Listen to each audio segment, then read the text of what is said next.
So I can write this as plus or minus the square root of 16 plus x squared divided by 4. Now I mentioned that this equation was not a function. I can't write y strictly in terms of x because for each input I'm going to have two possible outputs. That's where the plus or minus comes in. However, if I consider both the plus and the minus version, I will get the entire graph. Now I'm ready to graph my equation. Now, I can look at the graph of plus or minus the square root of 16 plus x squared divided by 4. That seems very complicated. And when I look at the original format of my equation, 16y squared minus x squared equals 16, I recognize that this is a hyperbola. It's a y squared term minus an x squared term equaling a constant. And if I rewrite this a little bit, it's going to be fairly easy to graph. What I'm going to do is I want to have 1 as my constant on the right-hand side of my equation. To accomplish this, I'm going to divide both sides by 16. So I'm going to have y squared divided by 1 minus x squared divided by 16 equals 1. This is a nice format for graphing a hyperbola. The way we're going to do this is we're going to look at the denominator associated with the y squared term. And I'll take the square root of it. Well, the square root of 1 is 1. That means from the origin, on the y-axis, I'll move up 1 and down 1. So from the origin, I'll move up 1 and down 1. Then I look at the x squared divided by 16 term. The square root of 16 is 4. So from the origin, on the x-axis, I'm going to move to the right 4 and to the left 4.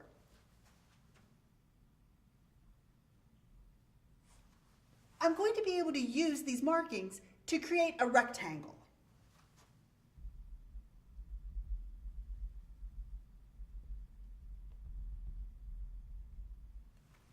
And then I'm going to draw in the diagonals of that rectangle.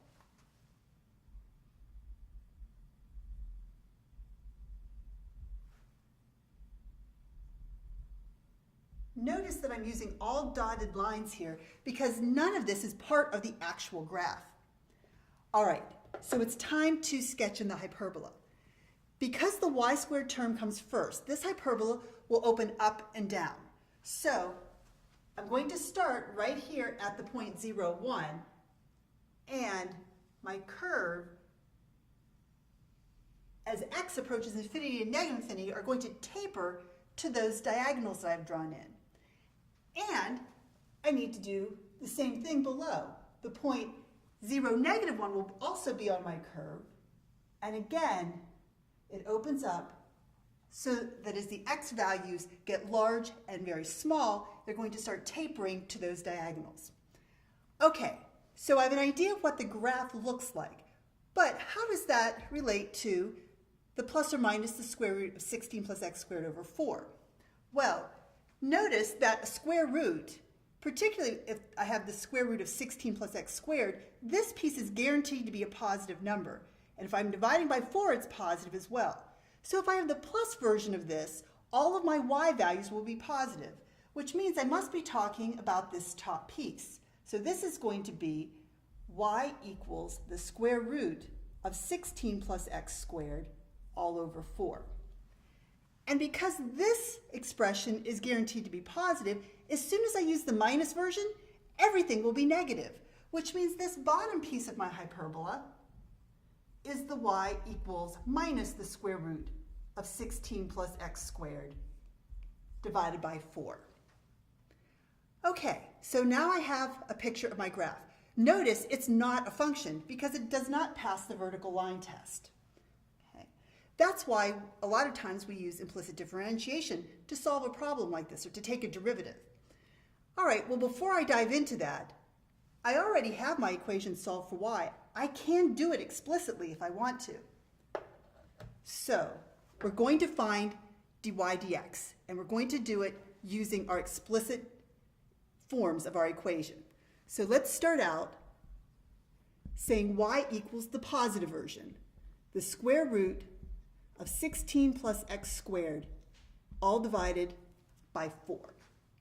And I want to find dy dx. Okay, One thing I'm going to note is that it might be a little easier to write this as 1/4 times the quantity 16 plus x squared to the 1/2 power. So dy dx then is going to involve a constant multiple and also a chain rule. So the 1/4 gets pulled out, and now I have to differentiate the quantity 16 plus x squared to the 1/2 power. The main operation here is the power, so I'm going to bring down the 1/2, copy over the 16 plus x squared, subtract 1 from the exponent, that makes it to the negative 1/2 power, and then by the chain rule I need to multiply by the derivative of the inside piece, which is going to be 2x. Okay, little simplifying here. The 2 cancels with that 2, and I'm left with an x all over 4 times the square root of 16 plus x squared. Now I did a couple of things here. First of all, I noticed that the 4 is in the denominator, so I wrote it there. This x belongs in the numerator, and instead of writing this as 16 plus x squared to the negative 1/2 power, I changed it to the positive 1/2 by moving it down into the denominator, and I used radical notation instead of the fractional exponent.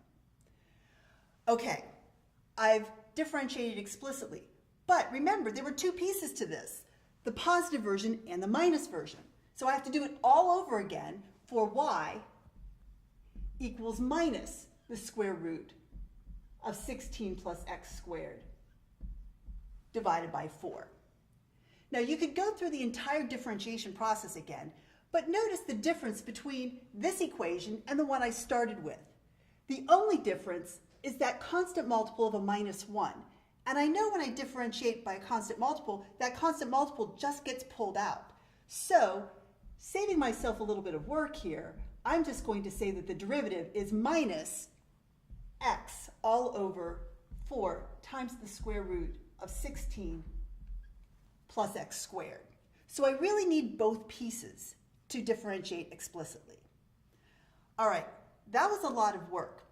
So what I want to talk about next is what if I were just to differentiate my problem from the very beginning implicitly? So we're going to start with the original expression of our equation. 16y squared minus x squared equals 16.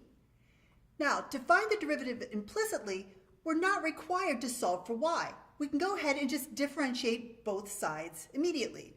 So, let's go ahead and take the derivative of the left-hand side of that equation. Remember, you're differentiating with respect to x.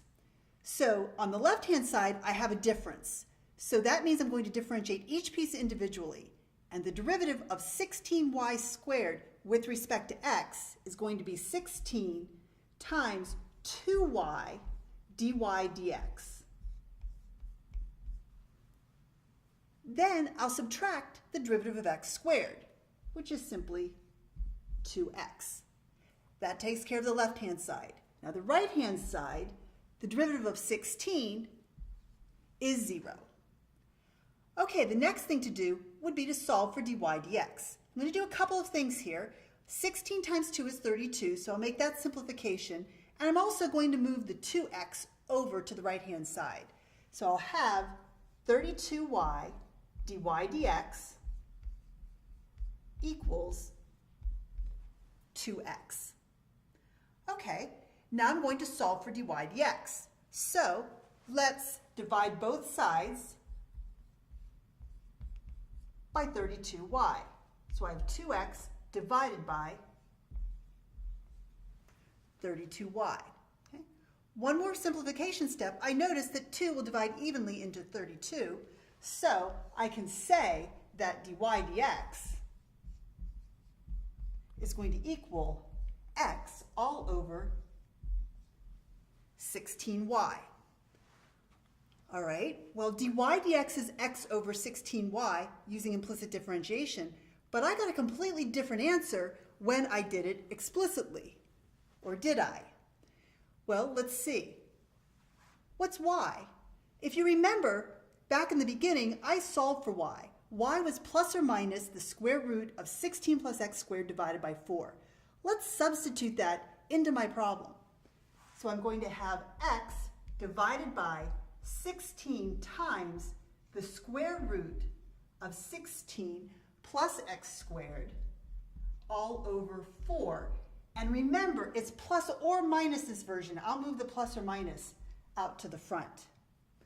And then it's going to simplify to plus or minus x divided by 4 times the square root of 16 plus x squared. And notice now, the positive version matches my explicit definition over here, and the minus version matches this exactly, and so I got the same derivative, whether I did it implicitly or explicitly. I hope that helped. Thanks.